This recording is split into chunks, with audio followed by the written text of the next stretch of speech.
शक शक वतन जो सबदा जिसन तोड़ बंद तुमामे कुड़त दा कुछ कारण कीता अदमोशन गोरा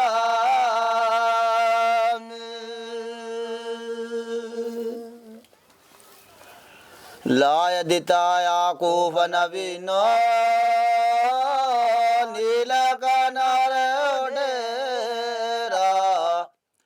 जदो बशीर जो सबनो के आ गया बबल तेरा।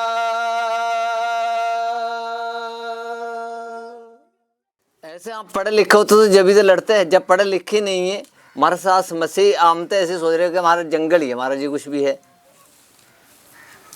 अब पता चल रहा है हमें कि हम थोड़ा पढ़े लिखे हुए होते तो हम भी किसी के साथ लड़ते अपना हक पे। अब उस कोशिश करके हम अपने बच्चों को पढ़ाने की कोशिश कर रहे कि हमारे बच्चे पढ़ पाएंगे। हमारी तो बीत गई जैसे कैसे भी बीत गई, पर हमारे बच्चे पढ़ पाएंगे तो कुछ यानी कि ये शक से लड़ लेंगे।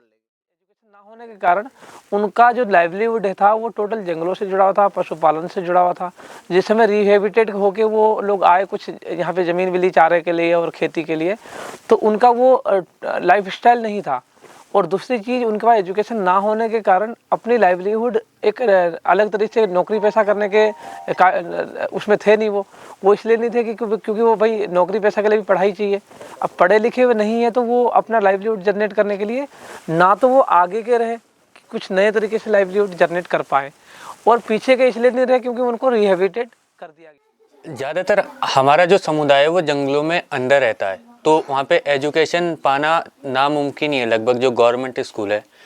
तो जो हमारे समुदाय में सबसे बड़ी परेशानी आती है फॉरेस्ट को समझना, वहाँ पे देखना कि फॉरेस्ट वाले कैसे क्या कर रहे हैं, क्या हमारे अधिकार हैं। तो उनको लेके जो थोड़ी समस्या थी, तो वो बिना पढ़े जानना नामुमकिन था।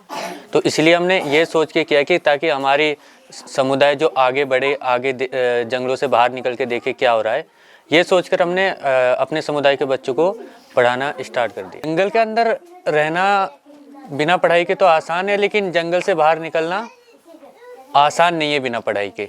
तो इसलिए आने वाला टाइम पे अगर ये कहीं बाहर निकलेंगे तो इनके लिए पढ़ाई बहुत ज़रूरी है।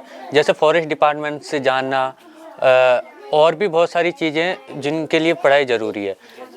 जैसे कि अगर ये कहीं सामान लेने जाते तो उसके लिए भी इनको हिसाब किताब के लिए पढ़ाई ज़रूरी है। अगर ये कहीं मार्केट में जाते हैं तो वहाँ पे पढ़ना, देखना क्या चीज़ अच्छी है, क्या चीज़ क्वालिटी की, तो उसके लिए पढ़ाई बहुत ज़रूरी है। जिस तरीके से पढ़ रहे हैं इतनी, जैसे कि मेरे को लगता है कि ये बच्चे जो भी आते हैं 5-5, 6-6 किलोमीटर की दूरी से आते हैं और डेली आते हैं, एक दिन की भी छुट्टी नहीं करते हैं। तो जानवरों का बहुत खतरा है, जैसे कि हाथी, बाघ, टाइगर ऐसे मिलते ही रहते हैं रोज। जैसे कि हम आते हैं तो हमें रोज मिलते हैं, तो बच्चों को भी मिलते हैं जब यहाँ से जाते हैं। जो ये यहाँ के लोग हैं ये जाते हैं, इन्हें बहुत परेशानी होती है। फिर रास्ते में कोई हाथी घेर लेता है, तो रात में तो ये जा ही नहीं सकते इधर उधर, क्योंकि बहुत हाथी होते हैं रास्ते में रहते हैं। क्योंकि ये नदी का रास्ता है सारा, तो नदी में पानी है, हाथी पानी पीने के लिए आते रहते हैं जानवर। करोगी पढ़ने के बाद क्या बनना चाहती है? फौज में भर्ती होगी? सर। क्यों? देश की सेवा। सिर्फ जंगलों से रिलेटेड जो हमारी परंपरा है, जो रहन सहन है, खान पीन है, जो हमारे गीत संगीत हैं, जैसे गोजरू बैंत है, बालो है, ये भी टोटल सारी चीज़ें हमारी कहीं ना कहीं जंगलों से रिलेटेड है। अगर हमारे गोजरू बैंत आप सुनेंगे तो उसमें भी वन गुजरों का जंगल से क्या लगाव है, वन गुजरों का नदी नालों से क्या लगाव है, वन गुजरों का वहाँ के जो चारागाह है उससे क्या लगाव है, या वन गुजरों का जंगली जानवरों से क्या लगाव है। 1 T W O 2 T H R W 3 F O U R 4। Rehabilitation किया गया, जैसे मैंने बताया दो लोकेशंस में रिहेबिटेशन किया गया। तो यहाँ पे जो गैंडी खाता गुजर बस्ती है, यहाँ पे जो स्कूल की सिस्टम गवर्नमेंट का, इसमें एक मिडिल स्कूल है। इतनी बड़ी तादाद में 878 प्लस 157 फैमिलीज, उस समय का डाटा है 1998 का डाटा है। तो उस समय से अभी 2024 चल रहा है। तो एक स्कूल है, वो भी मिडिल स्कूल है, और एक प्राइमरी स्कूल है यहाँ पे, और पथरी में एक स्कूल है। एजुकेशन की ये है चीज़ें, क्योंकि रिहेबिलिटेशन का एरिया काफ़ी बड़ा एरिया है। तो जो अगर लास्ट एंड का हम देखें और वहाँ पे स्कूल में पहुँचने की जो स्थिति है, करीबन 7 से 8 किलोमीटर पड़ जाता है लोकेशन वहाँ पे पहुँचना।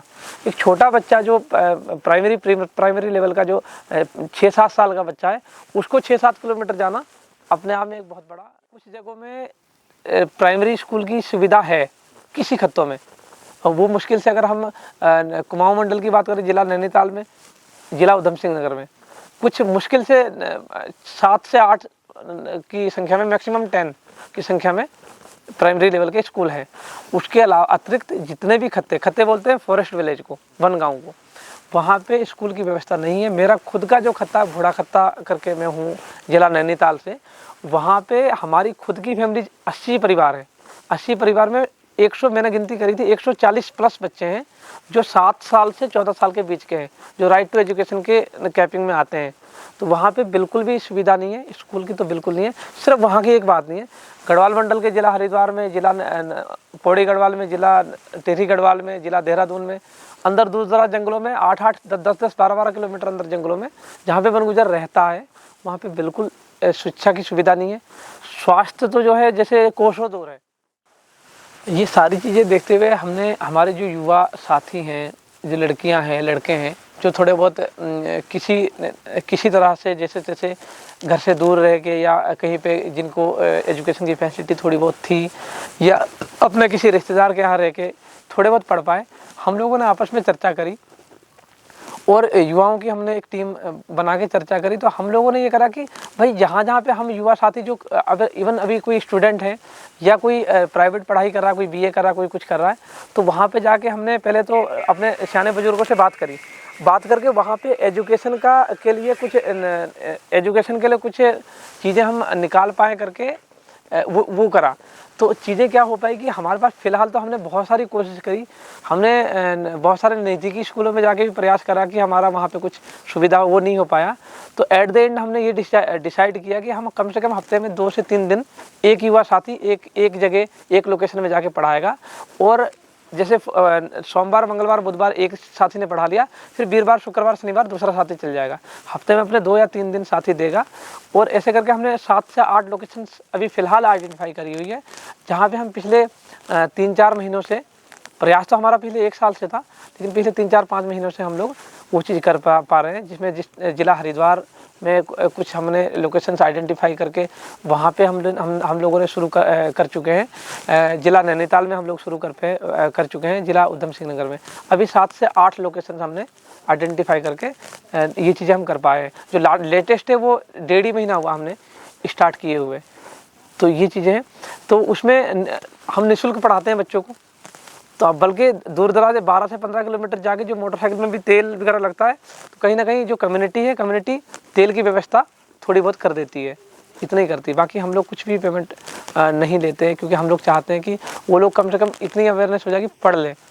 और हमारी कोशिश ये है कि उन जो शिक्षा केंद्र जो हमने टेम्प्रेरी हमने बना रखे हैं अपने स्तर पे, हमारे साथ कोई साथी जुड़े जो हमें बच्चों को किताब, कापी, पेंसिल जो चाहिए होती है, रबड़, शॉर्पनर, ये चीज़ दे पाए। हम चाहते हैं, हम खुद युवा साथी जो हमारे पढ़े लिखे हैं, कि पढ़ लिख के वो भी समाज से बाहर जाके नौकरी पेशा ढूंढने की जगह अगर उनको कुछ ऐसी थोड़ी बहुत भी फाइनेंशियल सपोर्ट मिल पाए जिससे उनका दाल रोटी चल पाए, तो अपने समाज के पढ़ लिख के अपने समाज के लिए काम करें और अपने समाज के बच्चों को पढ़ाएं, ताकि हमारी आने वाली पीढ़ी जो है अपने एजुकेशन गेन करके अपने हकूक़ को हासिल कर पाए। जो हमारे संवैधानिक हमारे अधिकार हैं उसके तहत हमारे हकूक़ हासिल कर पाए। मछली जल की रानी है, जीवन उसका